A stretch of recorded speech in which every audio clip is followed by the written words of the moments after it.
Welcome to Glow Social Club, the space where powerhouse women come to reclaim their health, their clarity, and their leadership.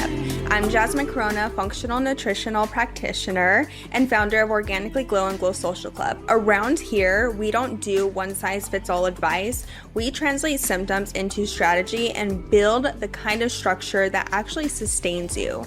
If you are ready to lead your health, your work, and your life with clarity, confidence, and conviction, you are in the right place. Let's begin. Welcome back to Glow Social Hour and Happy New Year. I am so excited for 2026, as you guys probably are too. It's a new year, right? We got fresh energy. We are feeling renewed. We're feeling rejuvenated after the holidays, or maybe you needed a vacation from the holidays. But I just wanted to wish you guys a Happy New Year and thank you guys for listening. But we're going to be chatting about PCOS. So we had a special guest on a few weeks back, and we chatted about her healing journey with PCOS and how she turned her transformation into a whole organization that is helping women understand, be aware of PCOS, what the symptoms are, what it even is, and how we can educate ourselves on how to heal from PCOS. So we're going to chat about what it is, some facts about PCOS, root causes driving PCOS, and then of course we're going to jump into some support. How can we support PCOS? How can we support our bodies and start healing from these symptoms? So I have a little background with PCOS. And this is something that I have come to terms with recently, maybe in like the last couple of years when I got into the health and wellness space and when I was on my own healing journey trying to find answers. I definitely believe that I had some type of PCOS when I was younger. I was dealing with irregular periods and painful periods to the point where I kept going to the doctors and I had ovarian cysts. They just weren't large enough to be removed, or they would even burst. These ovarian cysts, if you have had experience with painful periods, you may have had an ovarian cyst. Okay. Ovarian cysts are normal, but they become abnormal when you're dealing with them for a long period of time. And on top of that, they're extremely painful to the point where it is debilitating. It's impacting your day-to-day life. So back in, 2012, in my high school years, I was dealing with this, okay? I was dealing with recurrent ovarian cysts to the point where they would rupture. And they say, the doctors would tell me this, they're like, this pain is worse than giving birth. So for all the mamas out there who have given birth, I praise you. That's amazing, right? We have a very high tolerance to pain as women because obviously we bring children into this world. And so with the ovarian cyst, I was just put on pain meds the entire time. They gave me very high doses of naproxen, of ibuprofen. They were just managing the pain. They never told me or even brought up the fact that, hey, this is a symptom related to PCOS. Hey, there may be something deeper going on in your body. Instead, what they did was they pushed the pain meds, and on top of that, when the pain meds stopped working, they sent me to different specialists, different doctors, and we decided to do an experimental procedure. I have never shared this story before, so this is actually interesting that this is coming up right now. But anyways, so I enrolled into this experimental procedure. And basically what it was is there's only a handful of doctors. I think at the time there was only like 3 doctors in the world who did this type of procedure. So basically what they do is they take cortisol injections. Think of the injections that they give you for if you have like an injury, if you have arthritis. So they took those cortisol injections and they started breaking up the ovarian cysts in my ovaries. Okay. I was completely awake for this procedure, and they had told me beforehand, hey, for like 3 to 4 days, you're going to be bedridden. You're going to be in a lot of pain. It's going to feel like someone was hitting you with a bat. So just, take it easy, rest, relax. Here's some pain meds, and, hopefully the pain will be gone. So I decided, this was the best course of action for me and my mom. This is what we decided, right? There wasn't really many options out there at this time. This is before getting into the health and wellness space and finding out that there's more that we can do before doing this. But I decided let's do it, and I did it. It was probably the most painful procedure I've ever had done in my entire life. It was also very uncomfortable because they're literally sticking an injection with a long needle that could reach the ovary, and they're just like stabbing you the entire time, trying to break up the ovarian cyst, shooting in the cortisol. Yes, it did help. It helped with the pain, right? And over time, eventually it weared off, right? The pain came back. I had the irregular period still. So I still didn't have an answer. I had to go through that pain in order to choose a painful procedure, right? And then just to end up back at square one, like, okay, we need to dig deeper. We need to find out what's really going on in my body. You don't need more wellness advice. What you're looking for are answers. If you're tired of wondering why you feel off, my one-time functional lab testing packages are your fast track to clarity. This is root cause insight without the long-term commitment. You'll get functional labs, a detailed breakdown of what's really going on, and a short-term protocol designed to bring immediate relief. It's not a transformation, it's a turning point. A way to stop guessing, start strategizing, and take grounded action right now. If you are craving clarity without the overwhelm, head to organicallyglow.com and book your testing package today. Because your symptoms aren't random, they are readable, and I'll help you decode them. So with that being said, I want you to know that there's so much more research being done about PCOS. There's so much more education, knowledge around PCOS. We actually know what PCOS is.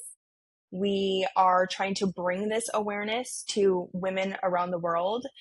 And yeah, I think it's super important for us to understand that we have more options outside of traditional medical care system, right? Because what they'll do is they'll prescribe prescription medications. They may dismiss you for years before even figuring out that, hey, maybe you do have PCOS. They will push birth control. They will push spironolactone. They will push, what's the other one? Metformin, right? And I'm going to tell you why they push these specific prescriptions. There's a reason for it. So what we know with PCOS. So PCOS is marked by a loss of a menstrual cycle for 3 months or more, hirsutism, which is excess hair growth, obesity, fertility struggles, and ovarian enlargement. And this is usually initiated by a hormonal imbalance, right? So you have higher androgens or estrogens or luteinizing hormone, which results in the abnormal cycles that you may be experiencing. This is more like the medical definition of PCOS, and I have a different outlook when it comes to PCOS, right? So I work with a lot of PCOS clients, and there's a lot that we find that are similar across the board when looking at labs, looking at symptoms, looking at their lifestyle, right? There's connections there. And so we're going to chat about those. But PCOS affects around 7 million people in the United States. Okay. And up to 70% of affected women remain undiagnosed worldwide. PCOS is also one of the leading causes of fertility struggles, and then PCOS is also associated with a variety of long-term health problems that affect your physical and emotional well-being. So PCOS is definitely something that we need to be aware of, and we're going to jump into some root causes that drive PCOS. So there is not one single thing that drives PCOS, just like everything I say about every label, every diagnosis, every symptom. There's never just one root cause. So there's usually a mix of genetic and environmental factors that lead to these key issues that kind of fall under this umbrella when it comes to PCOS. So that is insulin resistance. We have chronic inflammation, we have excess androgens, which are male hormones, and this really drives that hormonal imbalance that is going on with PCOS. This is also why I always say hormones are not a root cause. They are a byproduct of the root causes. So let's jump into genetics because they're genetics do play a role, right? What I like to say and what you probably have learned is genetics load the gun, but they don't pull the trigger. So you sometimes, these women who have PCOS, or if you have PCOS related symptoms, you have a genetic predisposition, okay? So you can have certain genes that may be linked to developing PCOS down the line.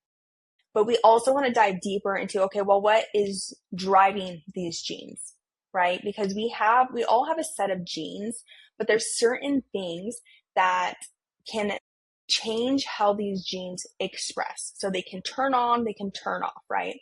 This is why some people, they can be living in the same environment. So like the twin studies, right? One gets diagnosed with a disease, one doesn't get diagnosed with a disease. What is different between these two individuals? How they live, their environment, right? So this is where environment comes in. Environmental factors, and this is also the study of epigenetics, but basically environmental factors will drive these key issues that we'll talk about. But environmental factors influence your genes. So I truly believe environmental factors are root causes behind all diseases, okay? Because why is it that there's one person, maybe your sister, maybe your sibling, they have a disease, you have the same genes as them, but you are completely healthy? Why is that? Well, let's look at their environment, right? How are they eating? What are they consuming? How's their lifestyle? What's their trauma, right? How are their stress levels? Those all drive genetic changes or how your genes express. So some environmental factors can even drive changes in utero. So this can be from your mother's environment, okay? So when you're a baby, when you're in your mom's womb, whatever they're exposed to, whatever they're experiencing, this can be stress, this can be poor diet, this can be the environment that they live in, right?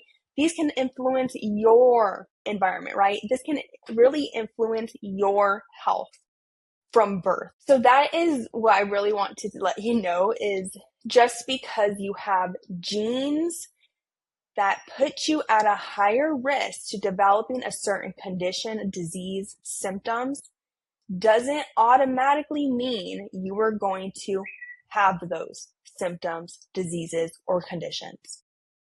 Your environment plays such a huge role in how those genes are expressed. This is why I love environmental medicine.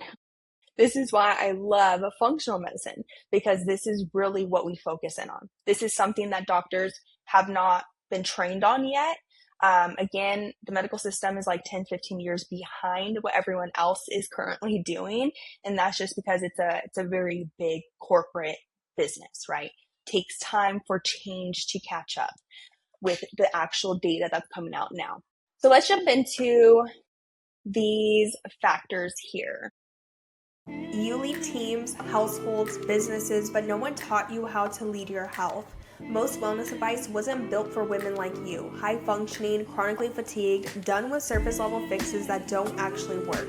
That's why I created my one-on-one personalized wellness plans. We start with functional labs, we decode your symptoms, and we build a protocol that's rooted in data and designed for your reality. This isn't trendy wellness, this is root cause medicine that leads to restorative care. It's clarity, structure, and sustainable results for women who carry a lot and deserve to feel like themselves again. If you are ready for precision support and a practitioner who sees the full picture, head to organicallyglow.com, book a call, and let's rebuild your energy at the root so you can lead everything else from a place of clarity. If today's conversation shifted something inside of you, if it brought you clarity, relief, or a new way to see your health as a leadership tool, I'd love for you to share this with another powerhouse woman in your world. And remember, symptoms aren't the problem, they are the signal. When you start translating them, you stop surviving and you start leading with clarity. I'll see you next time inside Glow Social Hour.